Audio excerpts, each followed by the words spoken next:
घरबाट बिहेमा हिँड्दाखेरि तिमी कस्तो हालतमा हिँड्छौ र फर्किँदा तिमी कस्तो हालतमा फर्किन्छौ कहिले याद गरेछौ? बिहेमा सबैभन्दा बिजी भनेको बेहुला र बेहुली भन्ठान्नुहुन्छ होइन तपाईँहरूले? तर होइन, उनीहरू केही बिजी छैनन्। उनीहरू त बिचरा अरूले भनेको मान्ने हो। त्यो दिन त यसो गर भन्छन्, यता लिएर आइज भन्छन्, अलि यता बस भन्छन्, पण्डित बाजेले यो चढाउ भन्छन्। उनीहरू त त्यो दिन रिमोट कन्ट्रोलवाला रोबोट हुन् के। अझ कोही कोही बेला त पण्डित बाजेले बोलेको नि सुनिँदैन। यसो गर्यो, हजुर के हो रे भन्यो बाजेले, त्यहाँ गणेशमा भन्छन्। कतितिर भ्याउनु पर्छ त्यो दिन। तर पनि उनीहरू बिजी होइनन् है। बिजी को हुन् थाहा छ?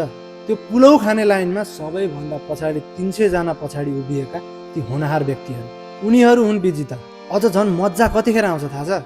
मम्मीले घरबाट बाबु जन्ती ढिला हिँड्छन् केही खाएर जा भनेर भन्दाखेरि हुर्लुक हुर्लुक हुर्लुक परेर फन्नेर यहाँ साथीहरू आइसक्यो भनेर हिँडेको त त्यतिखेर थाहा हुन्छ के। अझ त्यही माथि 300 जनाको विडम्बना फेरि कसैले बुझ्दैनन् के। उनीहरूले पसिना काडी काडीमा बल्ल बल्ल अगाडि पुग्या हुन्छन्। मटन र चिकनै सकिन्छ। अनि उनीहरूले गोलभिडाको फ्यातबाट काँक्रो टोकेर पुलाउ खान्छन्।